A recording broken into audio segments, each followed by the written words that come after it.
Well, I guess it started like, any good idea starts if you ask your wife. Around the 3rd of January, I got high at my house while my wife was with her friends, and I saw a trailer for Wolf of Wall Street, and I was like, ha, Wolf of Weed Street, that's a funny name. I was like, I bet somebody has it on Twitter already. And I checked, and nobody did, and which, everybody was like, oh, well, you're killing it. And I was like, 30% is killing it? I was like, I've been doing this for like 6 months. This sucks. 2 days later, it goes up 50%. And I was like, holy shit. I was like, this is amazing. Yeah. I was like, pot stocks, these things are awesome. And then 2 days after that, the thing tanked. And I was like, what the fuck happened? Yeah. So it was like 10,000% gain, 1,000% gain. I'm pretty sure I coined the term unicorn on Twitter. But yeah, it was just kind of crazy. So basically from like January 1st to April 1st, my portfolio did 6,300%. And that's something that people don't really understand or don't appreciate enough is by not investing in some of these companies, you'll end up making more money and saving money because it's all about preservation of capital and growing your portfolio. And trust me, no lesson, you'll never learn any a better lesson than losing money. Right? You need to be smart about your money and realize at the end of the day, none of us can fight the market. We don't, I don't have enough money to do it. You don't have enough money. All of us together don't have enough money to, unless of course we had some kind of super continuity, which we don't. I would say if you look at the companies that are in like the ETF portfolios, those are safer bets to run. And I think, look, a lot of the shit companies are going to run just because they piggyback and because they're spending tons of money on promo. But at the end of the day, those things are going to get clubbed like baby seals, and that money flow is going to go to the Canopies, Auroras, the Afrias, the Hexos, the Organograms, because they're established companies. Because any company that's trying to get a license right now or has been trying to get one for 2 years isn't going to be able to compete with a Canopy or an Aurora, et cetera, when the price per gram starts dropping or gets manipulated, just like we see in the United States, like on a state-by-state basis.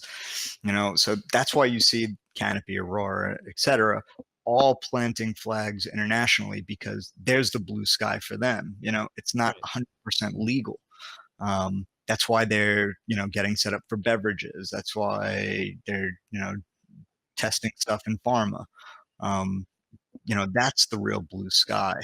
So the Canadian markets, in 2014, it was the US markets that supported the Canadian markets. And after 2016 midterm elections, it was the Canadian companies that supported the US markets. I don't look at any of these companies as any sports team. I look at them as just numbers on a screen. I don't fucking marry them. I don't, I date them. I don't fucking take them to dinner. And if something looks off, I'm dropping them. If you're gonna set a stop, here's a real easy tip. Don't set it on like $7. Put it at like $6.95. Yeah. Check to see where the resistance is and the support. Yeah, a little will help you. Put it a little below. Like 10 cents isn't gonna kill you, but a lot of people are like, they look at it and it's a psychological thing. They're like, oh, I'm going to put it at $7 if like the thing's at $9, and they just whack it down, those stops, and then the thing rips. That's right. So some people want to know, do you think there's any really good American plays on the OTC? A couple. Kush Bottle, yeah. KSHB. I like MJ&E. I'm a shareholder. They're out of Nevada. And really, that's all that comes to mind. The thing that attracted me about T-God was their cost for energy. So their cost for energy, to give you kind of an idea, if people don't know this, that if you've got to grow, especially an indoor grow, 50% of your burn rate per month, that's the money that you're spending as a company to just kind of produce that revenue is going to be spent on power. So right off the bat, 50% of your cost is power. In Ontario, which has I'm sure you know, the highest power rates in Canada, Yeah. which is where pretty much everybody is. And Quebec is the cheapest, right? Yep. So they're paying 12.1 cents a kilowatt hour. Everybody else, T-God's paying 4 cents a kilowatt hour. And they have a product, there's a reason Aurora has that offtake agreement with them, because when Aurora started, they were trying to raise money, like they weren't a cannabis company, they were raising company money. And that's the same with Canopy. And, to get to this point, it took a lot, but they didn't have the money to, hey, we're going to grow organic. It's a higher upfront cost. T-God just kind of saw, hey, this is the niche, and yes, it's going to cost us more, but look at this discount we can get on power. And if we do grow organic, there's a 30% higher margin, and it's premium cannabis. So now with a 30% higher margin and a 75% reduction to power, Yeah. how do you compete? Even if T-God at one point decides, hey, we want to scrap this whole organic model, it won't matter, because when the prices of cannabis compress in Canada, T-God's going to have a 75%, lower rate to create that, and they're going to be able to beat people up on price and just steal market share. That's why a lot of these companies are going to get killed. Yeah, so just industrial hemp, that's really, it's going to dwarf the cannabis industry. Right. Because I think that's what's going to be the transition for a company, a tobacco company. It's not going to be for making marijuana cigarettes. Right. It's going to be for creating, shifting from tobacco to industrial hemp. And for the most part, a lot of them don't need to partner up with cannabis companies. Actually, none of them do. It's more of a fad. If they are looking at, like the Marlboro, like marijuana cigarettes. Like, have you seen like the packages, like for weed cigarettes that are like Marlboro? Yeah. Yeah. Like, that shit's real. Right. And I know that's real because my partner's grandfather is like, yeah, I've seen the test packaging for marijuana cigarettes. Right. Because at the end of the day, all the tobacco is pretty much the same. It's just what box you put it in, and then what stamp and where you're exporting it to, or whatever. So yeah, it makes a lot of sense for industrial hemp because of the way that it grows, and because look, tobacco farmers are getting just killed every year. It gets more and more expensive, but they also see like, okay, people that smoke weed smoke cigarettes, and we want to just grab as many of them as possible.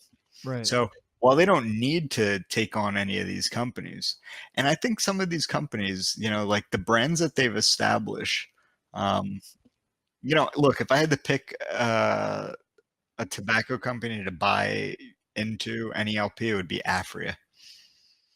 Because my feeling is Afria just doesn't give a fuck, and they'll just do the deal. The whole fucking sector is going to rise. Even these shit companies that I hate are going to rise. So, like it won't really matter. So, when it happens, everybody pull for it instead of talking shit about it. Like a bunch. Remember, look, the ETFs are rebalancing in December. Okay.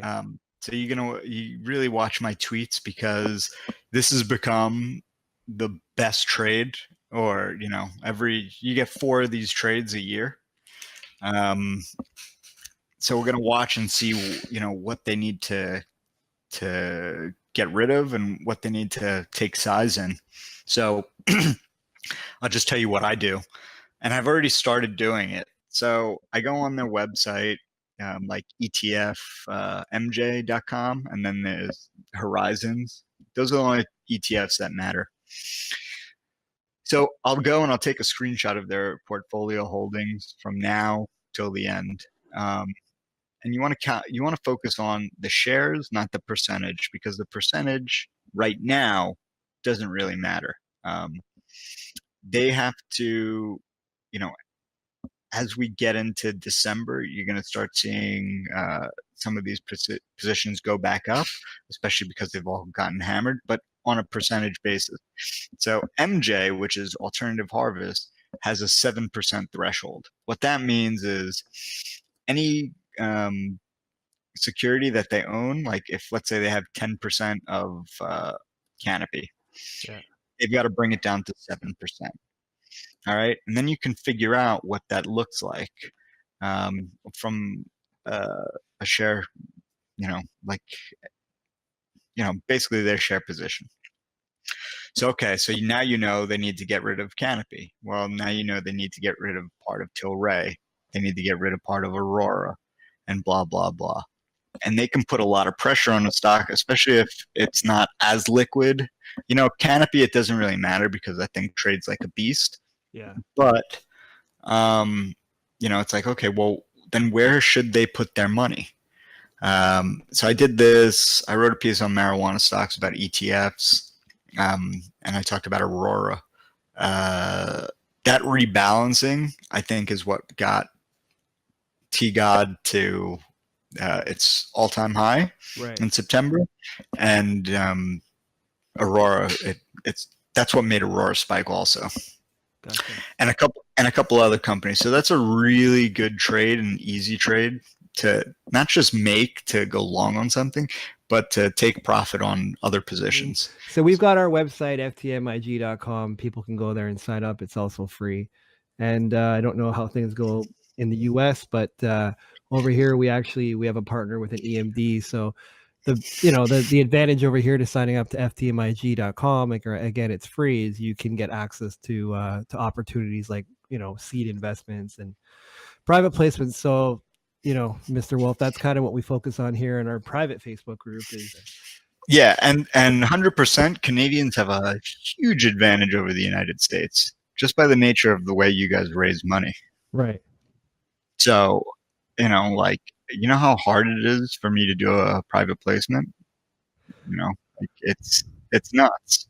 You got to go through this and go through that, where I'm like, I just want to fucking buy it. Like, when do you think the next big catalyst will be in the MJ space, i.e., like a Diageo deal publicly announced? Yeah, like whenever they fucking put the PR out, that's when it'll be. I can't predict that. I'm not, I'm not Biff from Back to the Future getting the sports almanac. I wish.